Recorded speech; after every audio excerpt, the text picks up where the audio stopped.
So hello everyone, নমস্কার and welcome back to my channel. আজকে চলে এসেছি আবারও একটা ব্লগ নিয়ে, ছোট্ট একটু ব্লগ, মিনি ব্লগ না কিন্তু একটু ছোট ব্লগ।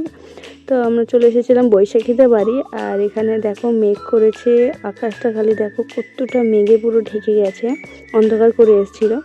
তো যাই হোক, এই ওয়েদারে আমরা একটু বাইরের দিকে ঘুরছিলাম, ঘুরতে ঘুরতে এই ফুলটাকে দেখতে পেয়েছি। এই ফুলটা অনেক ছোটোবেলায় আমরা খেলা করতাম ফুলগুলো নিয়ে, কিন্তু এখন ফুলগুলোকে প্রায় দেখাই যায় না। অনেক দিন পরে দেখলাম, তো সেই জন্য তোমাদের সাথে শেয়ার করলাম। কিন্তু এই ফুলটার নামটা কি তোমরা একটু জানলে প্লিজ জানিও তো।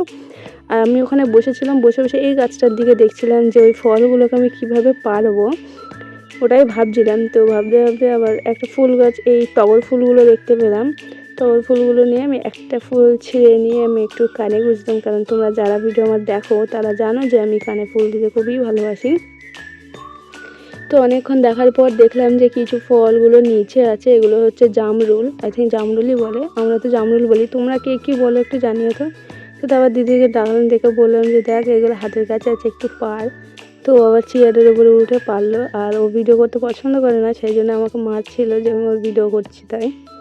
তারপরে এগুলোকে পেরে ভালোভাবে ধুয়ে নিলাম, ধুয়ে নিয়ে তারপরে খেলাম। আর খেতে খেতে বসেছিলাম, বৈশাখীর মেয়ে ছেলে ওরা খেলা করছিল, ওগুলোই দেখছিলাম। তারপরে সন্ধে হওয়ার পর আমরা বাড়ি চলে আসলাম। আর বাড়ি আসার পথে দিদি একটু লিচু কিনছিল, ওখানেই তোমাদের সাথে শেয়ার করলাম। আর ভিডিওটা এই পর্যন্ত, তোমাদের কেমন লাগলো একটু কমেন্টে জানিও তো।